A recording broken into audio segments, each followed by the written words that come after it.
बिस्मिल्लाहिर्रहमानिर्रहीम। हम Microsoft Excel के सिंपल टेबल में भी स्लाइसर यूज़ कर सकते हैं डाटा को फ़िल्टर करने के लिए, जिस तरह हम पिवट टेबल में स्लाइसर ऐड करते हैं और उसके थ्रू अपना डाटा फ़िल्टर करते हैं। और इसके अलावा हम इसमें इस वीडियो में हम सब टोटल भी ऐड करेंगे और वो सब टोटल फ़िल्टर के साथ अपडेट होते जाएंगे। तो हम देखते हैं कि ये कैसे होगा। सबसे पहले जो हमारा डाटा है, ये एग्जांपल डाटा है, इसको हम सेलेक्ट करेंगे और इसको टेबल में कन्वर्ट करेंगे। ये मैंने डाटा सेलेक्ट कर लिया। देखिए टोटल वाली जो रो है उसको मैंने सेलेक्ट नहीं किया, क्योंकि अगर उसको भी मैं सेलेक्ट कर लूँगा तो जब मैं स्लाइसर या फ़िल्टर यूज़ करूँगा तो टोटल मेरा हाइड हो जाएगा, वो मुझे शो नहीं होगा। तो इसे मैं आउटसाइड टेबल रखूँगा। टेबल में कन्वर्ट करने के लिए डाटा बड़ा सिंपल है, उसे सेलेक्ट करें और कंट्रोल टी प्रेस करें। जब माय टेबल हैज़ हेडर्स, हाँ माय टेबल के कॉलम्स हैं, ओके प्रेस कर दिया, टेबल क्रिएट हो गया। अब हम सब टोटल जो से या सम इस कॉलम की वैल्यूज़ का या टोटल जो है वो कैलकुलेट करेंगे।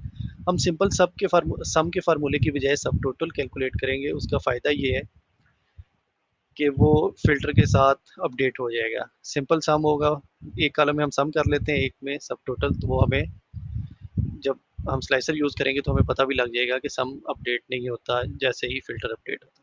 दूसरा सब टोटल का फ़ायदा ये होता है सम के मुकाबले में कि अगर एक कॉलम में एक से ज़्यादा सब टोटल की वैल्यूज़ है, तो जब हम उनका ग्रैंड टोटल कैलकुलेट करेंगे सब टोटल के फार्मूले से, तो वो जो सब वैल्यूज़ हैं वो ग्रैंड में दूसरी वैल्यूज़ के साथ प्लस होके नहीं आएंगी।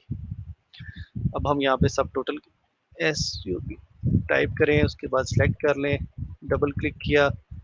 अब इसमें जो राइट ऑप्शन है 109 सम, कॉमा डाटा की रेंज देते हैं, ये हमारी रेंज है, ओके प्रेस किया। ये देखिए दूसरे में हम सिंपल सम लगा लेते हैं, सम कर लें। अब हमने स्लाइसर ऐड करना है, इंसर्ट में जाएंगे और स्लाइसर ऐड कर लेंगे।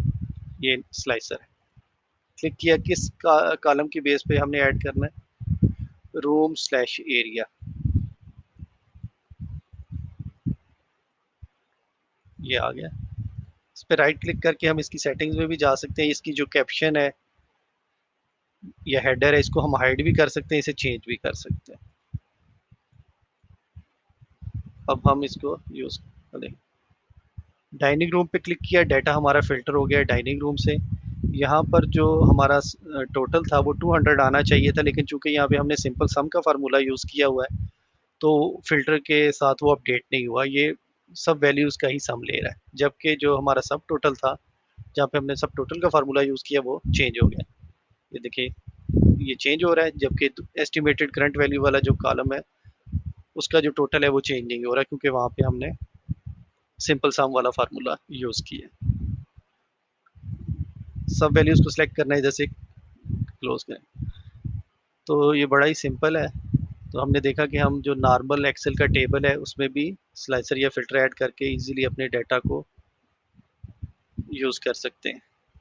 और सब टोटल का जो रो है, ये हमने टेबल से बाहर बनाई है और वो भी नज़र आती है जब हम स्लाइसर को यूज़ करते हैं। कोई क्वेश्चन हो तो आप कमेंट्स में पूछ सकते हैं। इसके अलावा मेरी और भी एक्सेल और माइक्रोसॉफ्ट एक्सेस डेटाबेस पर वीडियोज़ हैं, वो आप चैनल की वीडियोज़ और प्लेलिस्ट में जाके देख सकते हैं। बहुत शुक्रिया, थैंक यू।